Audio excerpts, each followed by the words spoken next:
Live from Casa del Rio in Nashville, Tennessee, just down the river from the Grand Ole Opry, it's the Dreamers Road with Stephanie Urbina Jones and the Honky Tonk Mariachi.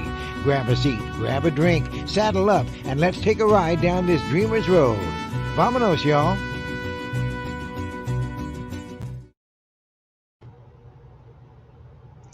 Hola, mis amigos. Bienvenidos, and welcome to the Dreamers Road. My name is Stephanie Urbina Jones, and I am so excited about tonight. I don't know about y'all, but we had a wonderful Thanksgiving here in Nashville. It was a great excuse to watch lots of movies, light lots of fires, and Zoom with a lot of my family and friends. And I have a lot to be grateful about, especially about tonight. I have a special guest that I can't wait to introduce to you all and do an interview and share some of her magic and some of the road of her Dreamer's Road that brought her to us tonight. We're also going to be taking you over to our little Honky Tonk Mariachi Cantina and be introducing you to one of my favorite mariachis, Juan Diego Sandoval, and we're going to be getting you into the Christmas spirit. Well, as you probably all know and can understand, ever since I was a little girl growing up in San Antonio, Texas, it was the sound of country music and mariachi that set my heart on fire. Those backyard barbecues, listening to the classic country songs and the mariachis rehearsing right there in my abuelito's neighborhood are the sounds that made me the dreamer that I am today. So of course, I had to write and record my own Honky Tonk Mariachi Christmas song.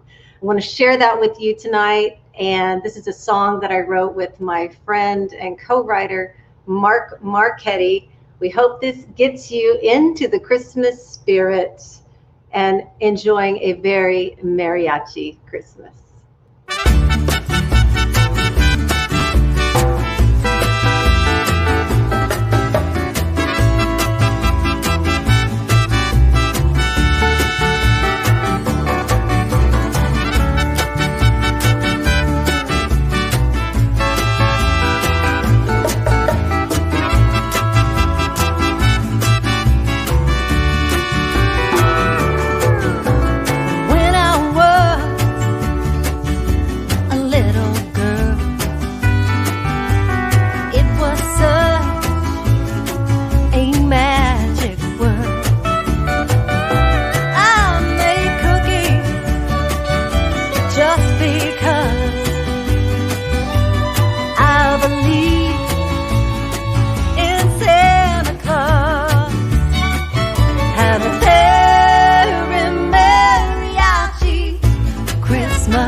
My first stop.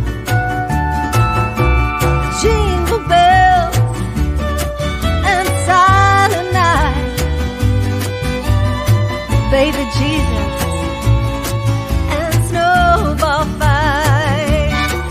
Have a very mariachi Christmas. Oh, the magic is still alive with us. Forever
I hope that's getting you in the spirit of Christmas, y'all. I'm, again, so excited about tonight. You're seeing there with a very mariachi Christmas, part of my Dreamer's Road, the little dreams that were in my heart that came true. One of my great passions in life is talking to other dreamers and asking them about the twists and turns, the crash and burns, the faith that paved the way for them to find their Dreamer's Road. I'm so honored, so deeply honored tonight to introduce y'all to a very special lady, Miss Carlene Carter.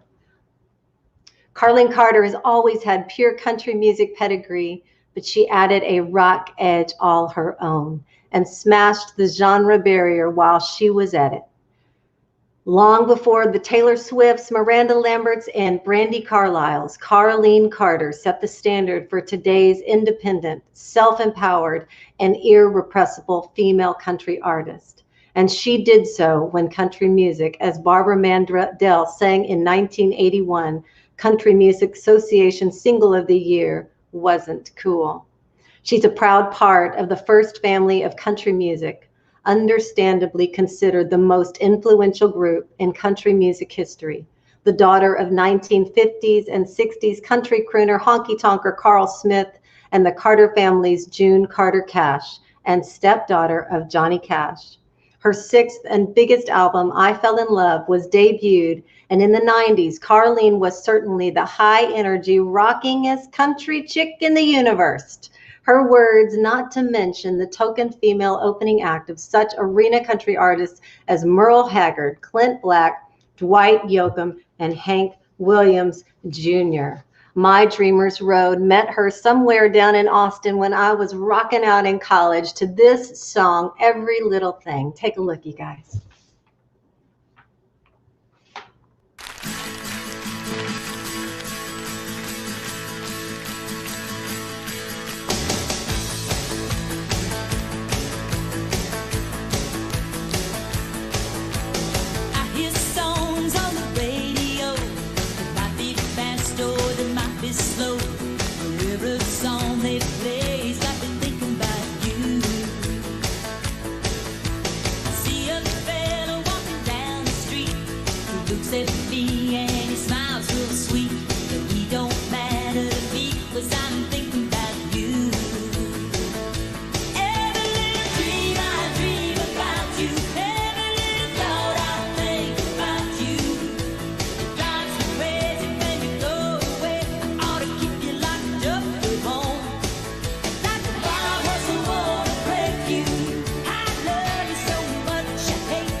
Come on!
It is my deep honor and pleasure to make welcome to the Dreamers Road, Miss Carlene Carter. Hi.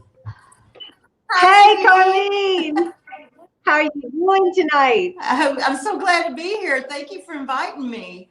I loved this song. I loved your song. I couldn't hear it very good because I didn't want to touch the screen. I was afraid I'd mess everything up. We're learning about technology, aren't we? Oh gosh. I think we should like tag team each other whenever we have to do something. I'll come over and help you. You come over and help me. I think we should. I could let you borrow my husband at least. Okay. Get down the road. That's right. We just found out, you guys, that Carlene and I are in the same neighborhood, and so we can share sugar and our flour if we need to. Or yeah, if I need a guy to do something, I'll just call him over. That's right. That's right. You can just text me. Okay. It is such an honor. I have to be honest with you and say I'm a fan. I really am. You know, I just, as an artist, you know, there weren't a lot of women coming out. There was fiery and independent and passionate and fun and joyful. You know, coming from Texas, I felt like you were who we were, who we are, you know, and it's just such an honor to know you and to have you here tonight. Thank you, Stephanie. I really appreciate that. Yeah, I played a lot of the honky tonks down in Texas when I first came out, and I played to everyone dancing in the circle, you know, like going around, and they'd pass by me, and I was trying to like keep everybody happy and dancing, because that's what music was to me. It's all about feeling something, you know. Yeah. For me, I hear up tempo music or a beat or anything, and I just can't keep my body from moving. It's got to happen. Well, we loved you then, and we loved you now, and I'm so honored. I really want to ask you about your Dreamers Road. And the first thing, you know, everybody knows about the legendary family that you come from, and obviously it's in your blood, in your roots. But I really want to know about the little dreamer, Carlene. That part of you. When did you know? When were you like, oh my gosh, I have to sing this song? I had the dream when I was really young, because I got to travel a lot with Mother Maybelle and the Seaton Carter sisters. Wow. And you know, I remember we, especially in the summertime, they play the fair circuit, and we'd get to go, me and my little sister, but I'd stand on the side of the stage, and Mom would say, stay right there. And Rosie might take a nap in Aunt Nita's upright bass case, you know, because she was a lot younger. And keeping me off of the stage was kind of hard in the beginning, because I felt so comfortable seeing everyone I loved on stage that I just thought it was the most normal thing to just walk out there and go, can I talk on that? You know, point at the microphone. And I knew in my heart, though, as time went on, that I wanted to do that when I grew up. I wanted to be a Carter girl. And and the thing about it is my mom was really so encouraging in all aspects of it. So as my aunts were, and my grandmother, they were all, I'd ask questions, I'd pick up anything, and they would show me. My Aunt Helen spent a lot of time with me making up songs. Like, she'd say, come over, get the kids off to school. You know, I was still a teenager. Get Tiffany off to school and come on over, and we'll make up a song. And we wrote so many songs I couldn't even tell you half of the titles of them. But I learned a lot. And so that was the beginning of my dreams, is like I wanted to do that. The thing about it was I didn't really understand that who they were, you know what I mean? Like who they were to so many people. And particularly my grandmother. I knew my mom was, she was the lady that, the only mother in my elementary school that would come and play banjo and do all her comedy routine for my class. And I would be like in second grade, and there's my mom on a stool, and she's doing all of her zany, you know, Opry bits. And I would cringe, but at the same time, I was like so proud of my mom. Because she was funny, and she was beautiful, and she never met a stranger. And I like to feel like I got some of that rubbed off on me, because my favorite thing to do after performing is get to meet people that come to shows. And it's always been that way for me. I've always loved to hang out, and I'm usually the last person at the venue. They're closing the doors, and I'm like going, well, wait a minute, I got to pack my stuff. Hold on, because I'll spend so much time with the fans. But I've had a lot of my dreams come true, and I got to play the Houston Astrodome in 1990. Whoa. It was a group of us, like Marty Stewart was on it. It was right when Hillbilly Rock came out, and I Fell in Love, and Mark Chestnut, and let's see, Mark Colley. There was some Marks there, but I remember they rode us around the whole Astrodome, around in a circle in the back of a pickup truck, and I was like, whoa, you know. That's why, I mean, that was really something for me. Yeah. Well, you're like reading my mind and my heart, because that was my next question. I really wanted to know. It's like, so you as a little girl, it's almost like the dream was just in you. This was just your destiny without question. What were those moments? And certainly that was one. What are other moments that you were like, wow, this is it. I am living the dream. Well, I tell you that the moment that was very pivotal for me is that I idolized a woman named Tracy Nelson. I thought that she just was the best on the planet. And I had gone down to the Exit Inn in Nashville. I think I was 17 or 18. And I auditioned to do a writer's night there. And she happened to come to that show. And then she invited me to come see her play. And I went, boy, I want to do that. I want to have long hair like Tracy Nelson and sit at a piano and sing. And that came to be. She gave me my very first job on the road with opening for somebody in clubs. And she didn't pay me any money, but she gave me a room to stay in, and I had a free ride, and I always got fed. So it was a wonderful way to cut my teeth as a solo artist, as a singer-songwriter. But the big one really happened when I met Susanna Clark and Guy Clark, Rodney Crowell, Emmylou Harris. Because Susanna and I had met and become fast friends, and wrote a song together called Easy From Now On. And Susanna calls me one day. She said, you got to get down to the studio. Emmylou just got here, and I hadn't met her yet. And she said, I need you to play this song that we wrote because I don't know how it goes. And I was like, okay.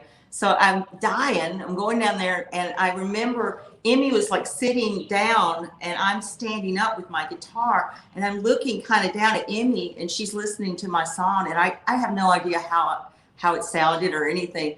As soon as I was done, she goes, I'm going to cut that. And my heart just went, what? And, you know, and it's so amazing that whenever I get to be with her on any kind of, anything that we might happen to be on the same tour or play a show together or something, I always am so honored to be able to tell people that she really got my start and helped me get my record deal without even knowing it. Her management picked me up as a client and took me off to England. I never dreamed that I'd go to England and have a rock band in England playing country music, but they saw something in me that was trying to be squished a little bit in Nashville. They just weren't quite ready for the shorty skirts, the fishnets, and just the attitude that I kind of had. So I spent my first 5 albums pretty much, I did all of them in London. And well, the second one I did mostly in New York City at the Power Station. But I was playing, they were trying to pitch me as country and rock. So those were, you know, that was my dream happened. I got to work with Emmylou and have done over the years for over 40 years. So that was a good dream that came true. What an amazing moment. I mean, I was surprised. I wasn't expecting it to be from a songwriter's point of view, but of course, this all starts with the song. Absolutely. And then what was it like? Because I do feel like, you know, there was like this electric moment that you brought to country music. You know, obviously you'd been creating this and you know, brewing this in your heart and in your life and who you were. But that moment when that record came out, it just felt like magic lightning. Well, The thing is that when I was a kid, I also was very influenced by Broadway. I love Broadway musicals, comedic Broadway musicals. And so I always envisioned myself as being a dancer and a singer and an entertainer and all of these things. And when I had finished my 5th album in London, I knew that I needed to get back to my roots. I needed to get back to just writing songs that were real, not ditties, not things that, getting back to it. So I was in a play called Pump Boys and Dinettes in the West End of London, and it gave me a nice, refreshing course back into country music. And then I wormed my way, after doing that for a year, I wormed my way back into the Carter family. I was like, you guys really need me on the road. I know you do. And so I worked with them for 2 years. I got all soaked up my family music and got to sing with my aunts and my mom every night and John. And it was a wonderful time because I had left home really young. And at this point in time, I was in my late 20s, and I thought, I was in my late 20s, and I thought, I just need to be with my family. And it was the most wonderful thing. I sang Jackson with John. So that's like a dreamer's dream, right? Wow, there. Yeah. Mom couldn't make a tour one time, and he called me and said, will you come on the road? Sparkle. That's what he called me, Sparkle. Sparkle. Will you come on the road and do June's parts? And I was like, yeah. So I got to do all that. So when I did quit that job, which was the hardest job I ever stopped doing, was because I was ready I had an idea, and the idea turned out to be the album I Fell in Love. And really all I did differently from what was going on in me emotionally and in my dream, I see everything as a video. Every song is a video to me. As I went back to Warner Brothers, and I played some songs to Lenny Waronker in LA, mainly because my publicist there, Bob Merlis, said, you should just go down the hall and play this to Lenny. And I took my little cassette down there and did it. He was kidding, but I just actually went and did it. And so they sent me back to Nashville, and they re-signed me. And I said, I'm country now. That's all I did different. I said, I'm country now. And it was the perfect moment in time. I mean, like divine right timing for that. Yeah, it was really good. I felt it all the way down in small town Texas. Yeah. I was feeling your music. And I used to always love it when I look at the itinerary and there's be San Antonio. I'll be, okay, here we go. Yeah. I loved it. Yeah. We love it. Well, so here's a question. What was your favorite song you ever recorded? Oh, wow. Gosh, let me think about this. Well, that's kind of hard to know because I do like a lot of them, but there are some that are personally very emotionally attached to. Is a song that I wrote for my mom for when she passed away, and for John too. And it was just like, it was the most healing song I'd ever written as far as like getting me over the hump of grief. And I was able after that to sing with joy instead of singing with sadness and missing them so badly. But I wrote a song called Lonesome Valley 2003, and I borrowed the structure kind of on the chorus of the old song Lonesome Valley that the Carter family used to do. Everybody's got to walk that lonesome valley. And mine was just a bit different. Carlene did a bit on the piano. And so that song it took me a while to be able to get through it all the time without kind of having a moment. But I look at it like I'm singing to them, and it feels great. And so I've used a lot of songwriting for therapy. But like I said, too, it's like I love making videos, and I haven't got to make one in a real long time because every song I write, there's a video in my head. And so I honestly think that I should just be writing treatments for all of the new young chicks that are out there. I just be writing their treatments. Just send me your song, I'll write the treatment, and we'll get some good videos made here. How about writing those songs? Yeah. Yeah. Well, I love that story, and it means a lot to me because, girlfriend to girlfriend, it was my abuelita when my little Mexican grandmother passed from this world to the next that she was kind of walking between the worlds and kind of put a mission on my heart for what was mine to do. And Yes. the song that I wrote, and I close every show with Adios Mis Amigos, and that I recorded, that started everything for me. And it's that connection. Yeah. And I love how I love the story that song kind of was your medicine. The music was your medicine to get you. One comes along, I think, every 10 years. One comes along that you can be really proud of. And when you get my age, it's like 45 years of doing this and writing songs. It's amazing. But I wrote a song called Me and the Wildwood Rose, which is about my grandmother passing. I ended up recording it again because everyone that was in the song, represented in the song, had already passed away except for me. So it was a whole other thing. And that song, I really just like told a story, and I think I should make a video for that. Yes. They must be dancing in heaven, and so proud of you. Hope so. I can only imagine. Well, that kind of brings me to another question. I was thinking about this, like, we all have our culture that we were raised by that made us, and then we mix it up and into our own menudo of songs. Yeah.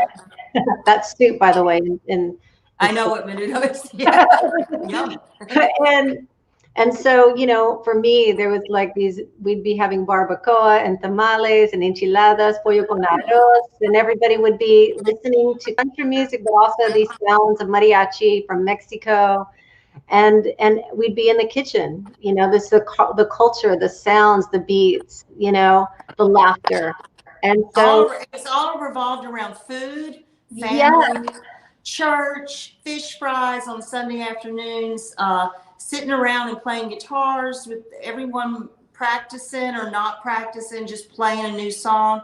There was always, it was a really warm and wonderful way to grow up, and very down to earth. Those Carter women were badass women, but they also were very down to earth. Like my grandma and granddaddy always had a huge garden. Grandma taught me how to can and how to put up a garden, how to grow a garden. Mom did too. And it was like, we always had that stuff. I went to Farm Aid once. They asked me if I ever had any experience with farming. I said, well, does filling a deep freeze with food count? Or, yeah, it does. So there was always music everywhere. It wasn't just on the stage or on the bus. It was in the kitchen. It was in the living room. Was everybody always playing, singing along?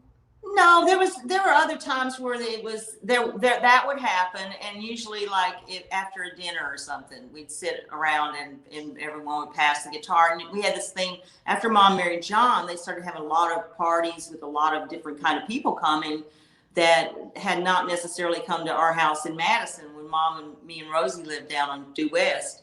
But it turned into like a thing. And so when I first started writing songs, it was like I wanted to make sure that I had a good new song for the next party, because they would go around in the circle, and whether you could sing or play or tell a joke, you had to do something. You had to do something. It didn't matter what it was.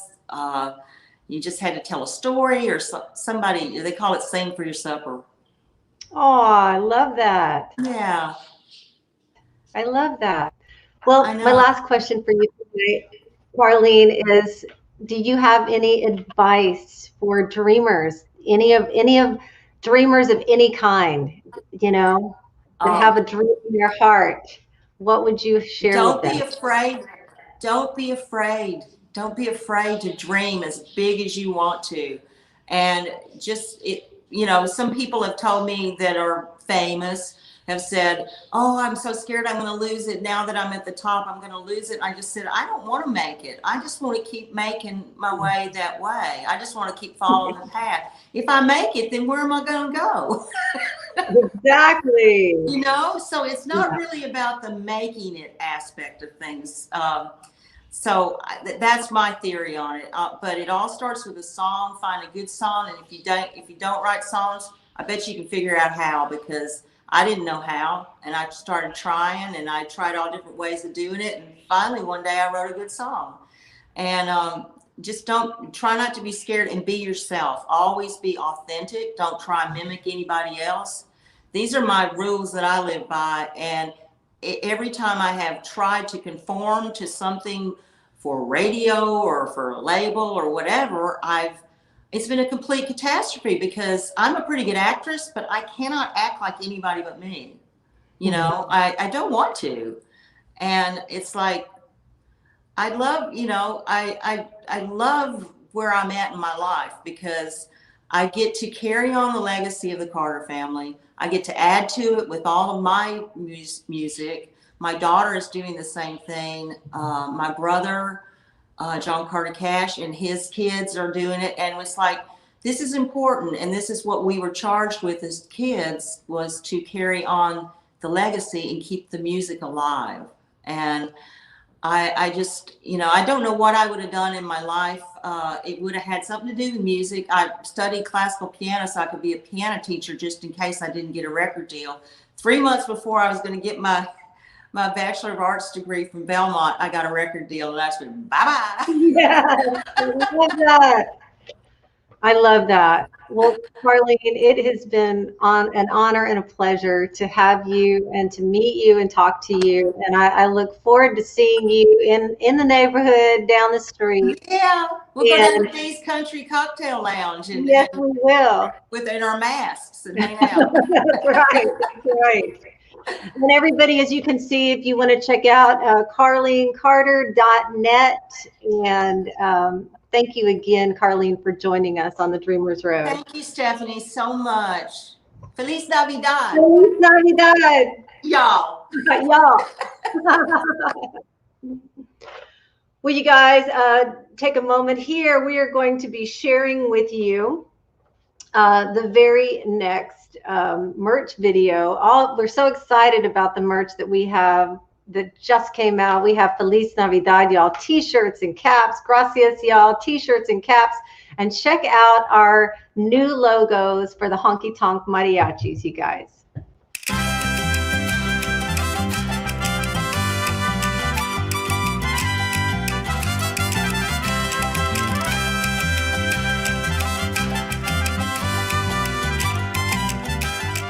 We hope you're enjoying this broadcast of Dreamers Road with Stephanie Urbina Jones and the Honky Tonk Mariachi. You can support the Dreamers Road through music and merchandise. Visit www.honkytonkmariachi.com.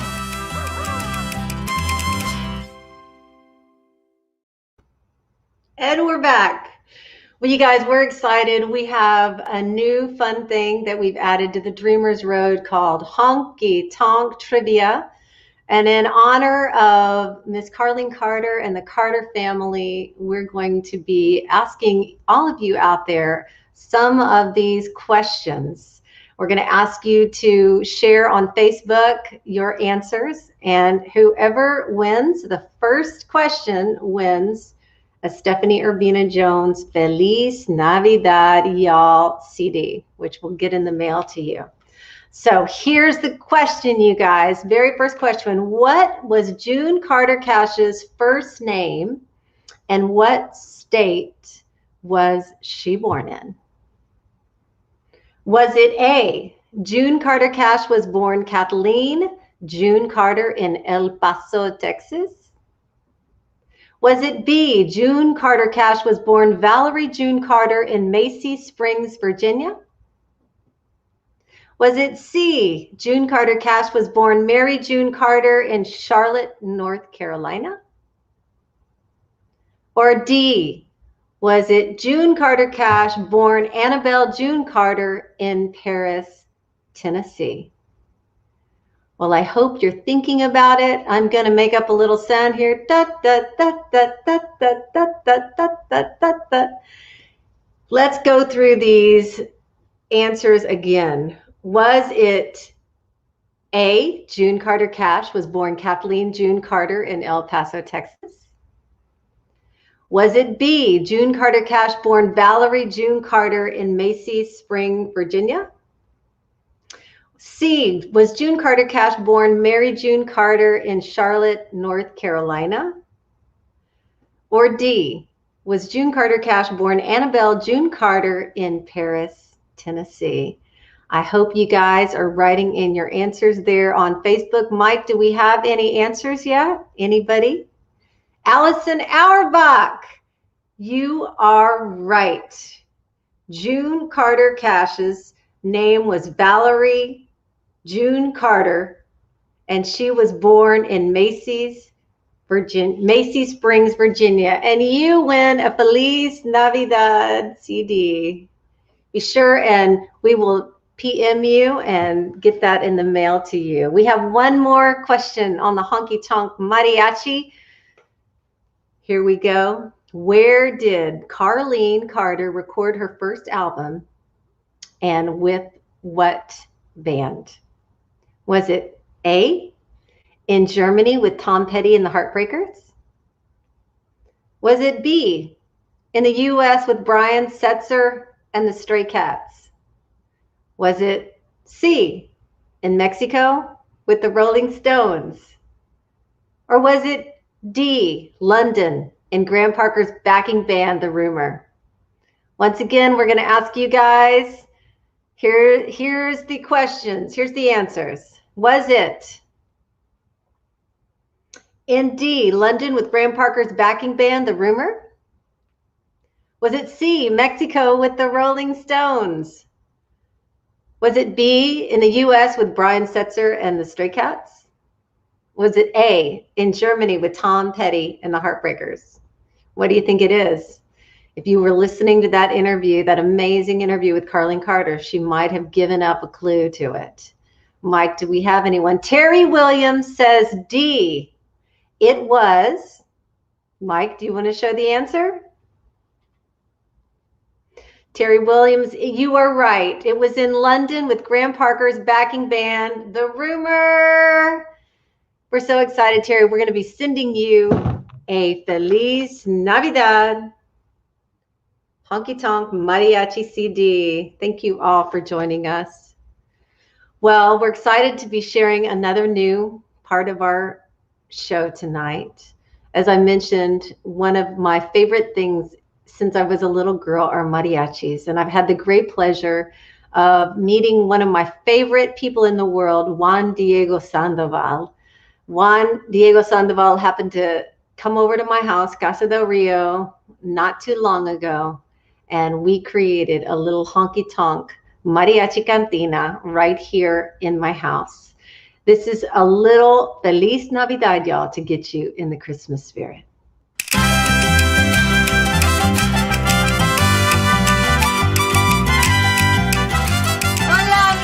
Hola, hola, ¿qué tal?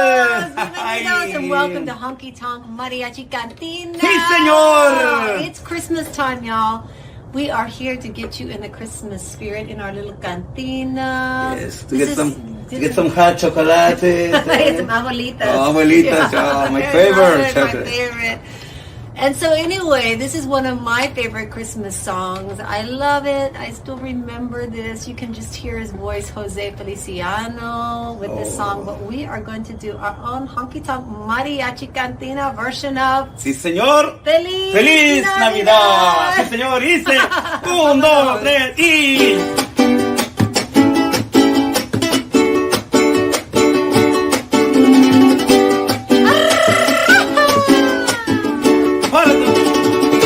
Feliz Navidad, Feliz Navidad, Feliz Navidad, próspero año y felicidad.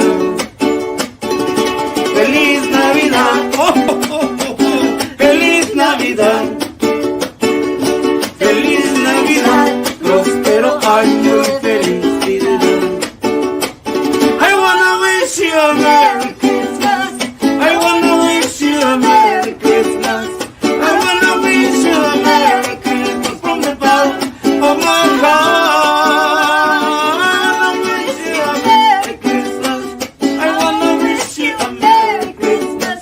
I wanna wish you a Merry Christmas from the bottom of my heart. Ay, ay, ay. Órale, Donnie.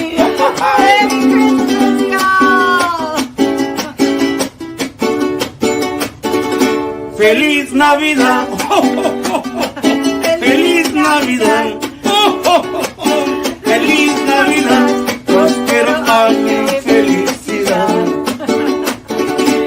Feliz Navidad, feliz Navidad, feliz Navidad, próspero año y felicidad. I wanna wish you a Merry Christmas. I wanna wish you a Merry Christmas. I wanna wish you a Merry Christmas from the bottom of my heart. I wanna wish you a Merry Christmas. I wanna wish you a Merry Christmas. I wanna wish you a Merry Christmas from the bottom of my heart.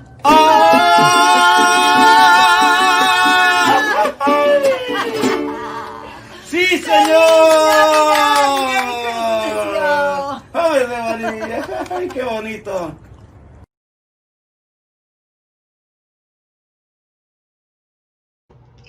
Thank you, Diego Sandoval. Well, we hope that we are getting you into the spirit of Christmas.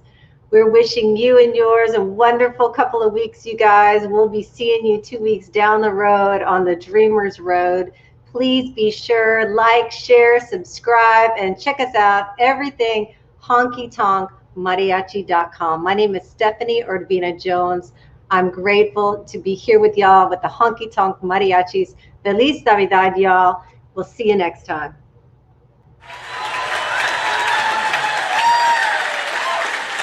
Y'all, this is truly a dream come true. I have to tell you that when my little abuelita, my little Mexican grandmother, was passing from this world to the next, she took my hand.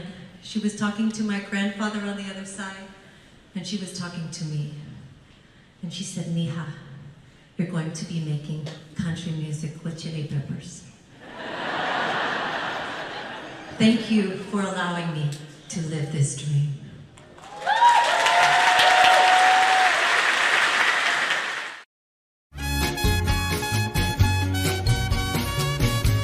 Muchísimas gracias, y'all. Thank you for watching The Dreamers Road with Stephanie Urbina Jones and the Honky Tonk Mariachi. You can keep up with us on Facebook, Instagram, and by everything at honkytonkmariachi.com. Remember, above all, some dreams are worth dreaming a lifetime to live. Muchísimas gracias. Adios, mis amigos.